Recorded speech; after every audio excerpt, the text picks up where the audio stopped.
যেই দেশের 100 ভাগ মানুষ মুসলমান, উনির কাছে বিষয়টা বড় আশ্চর্য হইল। উনি একজন মুরব্বীর কাছে জিজ্ঞাসা করলেন, ও চাচা, আপনাদের মালদ্বীপের 100 ভাগ মানুষ মুসলমান, এর পিছনে কারণটা কি? মুরব্বী বলেন, বাবা, একসময় আমাদের মালদ্বীপের 100 ভাগ মানুষই ছিল ইহুদি, খ্রিস্টান, নাসারা, হিন্দু, বুদ্ধ। একটা মাত্র যুবকটা ছিল 30 পারা কোরআনের হাফেজ। এই যুবকটার উসিলাই সমস্ত মালদ্বীপের মানুষগুলি ওই যুবকের কুদার কালিমা পড়ে মুসলমান হয়ে গিয়েছেন। বলে, আমি বিষয়টা বুঝলাম না, একটু বিস্তারিত বলুন। তাহলে আপনারও মনোযোগ দিয়ে আমার দিকে তাকায়া বিস্তারিত শুনুন। একসময় একটা ব্যবসায়ী কাফেলা স্টিমারের মধ্যে করে, জাহাজের মধ্যে করে মালদ্বীপের কিনারা দিয়া কোথায় যেন যাইতেছিলেন। একেবারে মালদ্বীপের কাছাকাছি এসে ঝড় তুফানের কবলে পড়ে জাহাজটা ডুবে। একসময় একটা ব্যবসায়ী কাফেলা স্টিমারের মধ্যে করে, জাহাজের মধ্যে করে মালদ্বীপের কিনারা দিয়া কোথায় যেন যাইতেছিলেন। একেবারেই মালদ্বীপের কাছাকাছি এসে ঝড় তুফানের কবলে পড়ে জাহাজটা ডুবে সকল প্যাসেঞ্জার মারা গেছে। একটা মাত্র যুবকটা ছিল 30 পারা কোরআনের হাফেজ। এই যুবকটার নাম ছিল হাফেজ আবুল বারাকাত। এই যুবকটা বাঁচতে বাঁচতে মালদ্বীপের কিনারায় গিয়ে আশ্রয় নিয়েছেন। মালদ্বীপের মানুষেরা তারে আশ্রয় দেয় না। আশ্রয় না দেওয়ার অনেকগুলি কারণ। তার মধ্য থেকে উল্লেখযোগ্য একটা কারণ হলো, এক দেশ থেকে অন্য দেশে গেলে প্রথমত সেই দেশের ভাষাটা না বোঝাই স্বাভাবিক। দেখেন না, আমাদের ছোট্ট একটা মাতৃভূমি বাংলাদেশের ভিতরে কত কোয়ালিটির ভাষা। গত কয়েকদিন আগে চিটাগাং প্রোগ্রাম করতে গেলাম, কর্তৃপক্ষ আইসা বলতেছে, বদ্দা গমা শুনি। আপনারা কেউ কিছু বুঝছেননি?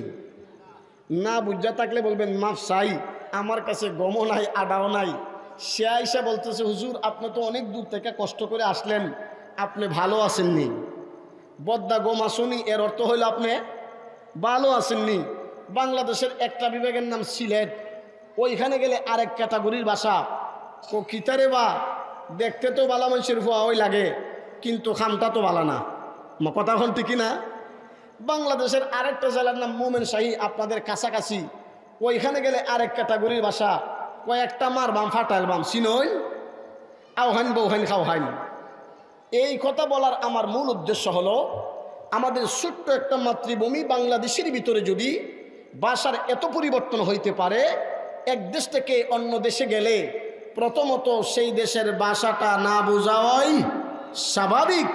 যাই হোক, কিছুদিন যাওয়ার পরে মালদ্বীপের মানুষেরও তার কথা কিছু বুঝে, সেও মালদ্বীপের মানুষের কথা কিছু বুঝে।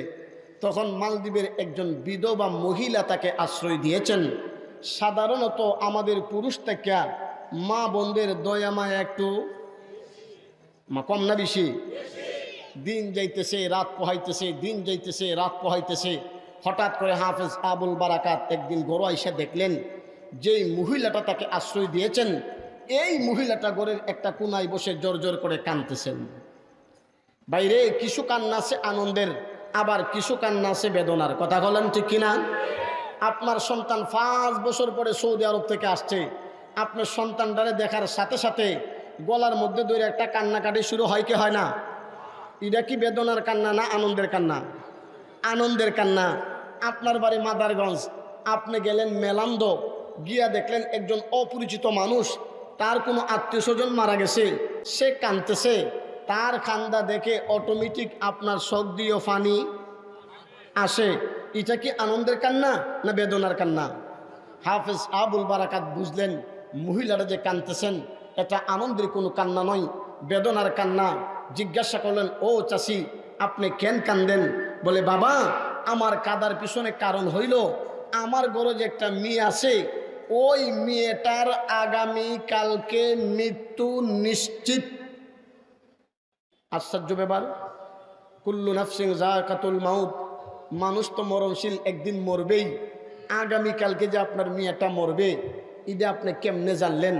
বলে, বাবা, আমাদের মালদ্বীপের একটা নিয়ম হলো, মালদ্বীপের একটা প্রথা হলো, প্রতি বছর একজন সুন্দর মেয়েরে সাজাইয়া গুছাইয়া অলঙ্কার পরাইয়া নির্ধারিত টাইমে মালদ্বীপের কিনারায় একটা দেবতা ঘর আছে, ওই ঘরের মধ্যে নিয়ে ঢুকাইয়া বাহিরে দিয়া তালামাইরা চলে আসে। গভীর রজনী, সাগর থেকে একটা দানব আসে, মেয়েটার সাথে অপকর্ম করে যাওয়ার সময় মেয়েটাকে মেরে ফেলে চলে যাই। এই হলো আমাদের মালদ্বীপের নিয়ম, মালদ্বীপের প্রথা, মালদ্বীপের সিস্টেম। আগামীকালকে আমার এই মেয়েটার পালা, আগামীকালকে আমার এই মেয়েটার সিরিয়াল। হাফেজ আবুল বারাকাত এবারে ডাক দিয়া কই,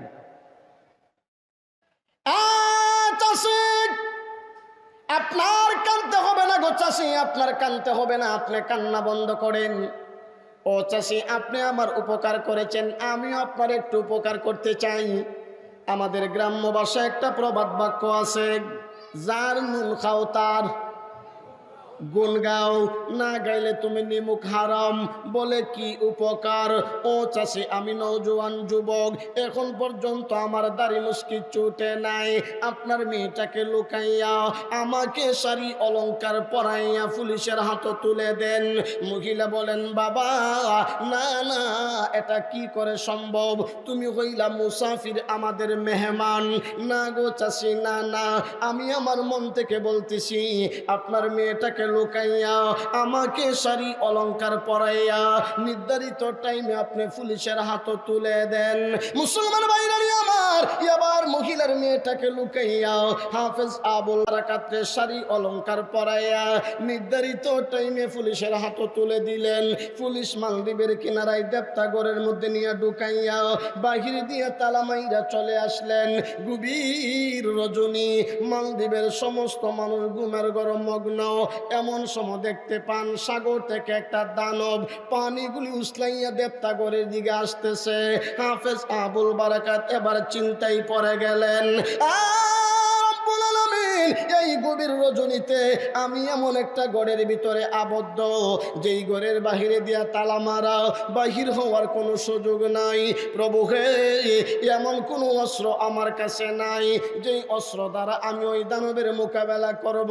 কি করি, কি করতে পারে, চিন্তায় পড়ে গেল। হঠাৎ করে আমার মালিক তার মাথার মধ্যে সূক্ষ্ম জ্ঞান দিয়া দিল। হাফেজ আবুল বারাকাত এবার ডাক দিয়া কয়, প্রভু হে, আমার চিন্তার কোনো কারণ নাই, টেনশনের কোনো কারণ নাই। আমার কাছে একটা শক্তি আছে, এর চাইতে দামি শক্তি এই পৃথিবীতে কিচ্ছু হতে পারে না। এই শক্তির নাম হইল মহান রব্বুল আলামিনের কালাম। হাফেজ আবুল বারাকাত এবার তালাওয়াত শুরু করে দিলেন, আউযু বিল্লাহি মিনাশ শাইতানির রাজিম। আউযু বিল্লাহ শব্দটার অর্থই হইল আমি বিতাড়িত শয়তান থেকে পানা চাই। আপনারা আওয়াজ করে বুঝে থাকলে জবাব দিবেন, সাগর থেকে যে দানবটা আসতেছে, ইদা শয়তান না ফেরেশতা? আরো জোরে কোন, শয়তান না ফেরেশতা? মুসলমান ভাইরা আমার, আউযু বিল্লাহ তাক্কা দানবটা সলগা লাগছে, দানবটা আগাইতে পারে না, পিছাইতে পারে না, মধ্যখানে স্টপ। হাফেজ আবুল বারাকাতের কাছে ক্ষমা চাই। ও মুসলমানের যুবক, আমাকে ছেড়ে দাও, আমি আর কোনোদিন মালদ্বীপে আসবো না। হাফেজ আবুল বারাকাত বলেন, না না, তোমার এইভাবে চারা যায় না, তুমি মালদ্বীপের মানুষের ঈমান নষ্ট করে ফেলেছো। হাফেজ আবুল বারাকাত আল্লাহর কোরআনের তেলাওয়াতের মাধ্যমে দানবটাকে বন্দী করে ফেলছে, আটকাইয়া ফেলছে। দানবটা আগাইতে পারে না, পিছাইতে পারে না, মধ্যখানে স্টপ। কিন্তু সকাল হয়ে যাবে, মানুষগুলি দৃশ্য দেখে ফেলবে। বিদায় হাফেজ আবুল বারাকাত দানবটার কাছ থেকে জনমের মতো ওয়াদা লইয়া দানবটাকে ছেড়ে দিলেন, ডুব দিয়া সাগরে চলে গেল। সকালবেলা পুলিশ গিয়া দরজা খুলবে মরা লাশ আনার জন্য। পুলিশ গিয়া দরজা খুলে দেখে একজন নওজোয়ান যুবক পুরুষ। রাখলাম মহিলা, পুরুষ করতে চাইল। বলে, না না, যেই মেয়েরে রাখার কথা ছিল, খবর নিয়ে দেখেন উনি তার বাড়িতেই আছে। তাহলে তুমি কে? তুমি এখান থেকে কেমন রক্ষা পাইলা? বলে, আপনাদের কাছে বইলে কোনো লাভ নাই, বাদশার কাছে নিয়ে যান। বাদশার কাছে নিয়ে যাওয়া হলো। বাদশা বলে, যুবক কে তুমি? নিয়ে যান, বাদশার কাছে নিয়ে যাওয়া হলো। বাদশা বলে, যুবক কে তুমি, কি তোমার পরিচয়? বলে, বাদশা আমি মুসলমান, আমাদের ধর্মের নাম ইসলাম, আমাদের কিতাবের নাম আল কোরআন। হ্যাঁ, গভীর রজনীতে সাগর থেকে একটা দানব আসছিল, কথাটা 100% সত্য। ওই দানবের মোকাবেলা করেছি আমাদের ধর্মের কিতাব আল কোরআনের মাধ্যমে। বাদশাহ বলেন, আপাতত তোমার কথাটা মানলাম, তবে আগামী বছর আবার যখন সেই দিন আসবে, ঠিক একই দিনে আমরা তোমার ওই গড়ের মধ্যে নিয়ে রাখবো।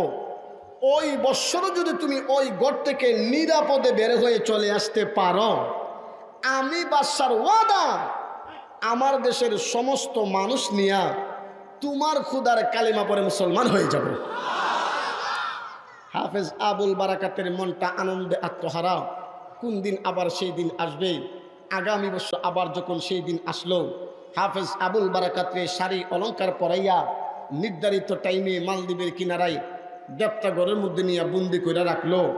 গত বছর তো একটা দানব আসছিল, আল্লাহর মেহেরবানিতে এই বছর আর কিচ্ছু আসে নেই। সারা রাত কোরআনের তালাওয়াত করতে করতে চলে গেছে। সকালবেলা পুলিশ গিয়া দরজা খুলবে মোরা লাশ আনার জন্য। পুলিশ গিয়া দরজা খুলে দেখে এই বৎসরও জীবিত। বাদশাহ বলেন, বাবা এই বৎসরের কি খবর? বলে, বাদশাহ মহোদয়, গত বছর তো একটা দানব আসছিল, আল্লাহর মেহেরবানিতে কোরআনের বরকতে এই বছর আর কিচ্ছু আসে নাই। এবার বাদশাহ নির্দেশ দিলেন। বাদশাহ নির্দেশে সমস্ত মালদ্বীপের মানুষগুলি জমা হয়ে গেলেন। সমস্ত মালদ্বীপের মানুষগুলি হলেন আপনাদের মতো শ্রোতা, বাদশাহ হলেন আমার মতো বক্তা। বাদশাহ বক্তা হইয়া সমস্ত মালদ্বীপের মানুষগুলোকে লক্ষ্য করে চমৎকার করে একটা ওয়াজ করতেছেন। মালদ্বীপের মানুষেরা প্রতি বছর একজন সুন্দরী মেয়েরে সাজাইয়া গুছাইয়া অলঙ্কার পরাইয়া নির্ধারিত টাইমে মালদ্বীপের কিনারায় দেবতাগড়ের মধ্যে নিয়ে বুক দেওয়া হয়তো। না হয় মালদ্বীপের কোটি কোটি বিলিয়ন বিলিয়ন কোটি হয়ে যেত।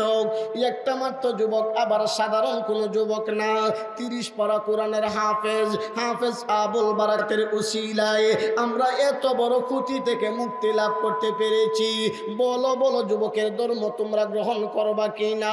মুসলমান ভাইরা আমার, বাদশাহ এই কথা বলার সাথে সাথে সমস্ত মালদ্বীপের মানুষগুলি এক বাক্যে বলে উঠল, ও বাদশাহ মহোদয়, আপনি যা বলেছেন সত্য বলেছেন। এতদিন পর্যন্ত আমরা গুনাহের সাগরে হাবুডাবু খাইতেছিলাম, অন্ধকারের ভিতরে নিমজ্জিত ছিলাম। এবার একজন না দুইজন না, সফরে নামায় ইবনে বুতুতার ভিতরে আল্লামা ইবনে বুতুতা রহমাতুল্লাহ আলাইহি লেখেন, মালদ্বীপের অধিকাংশ মানুষগুলি হাফেজ আবুল বারাকাতের খুদার কালিমা পড়ে মুসলমান হয়ে যায়। আল্লাহর কোরআনের পাওয়ার আছে না নাই?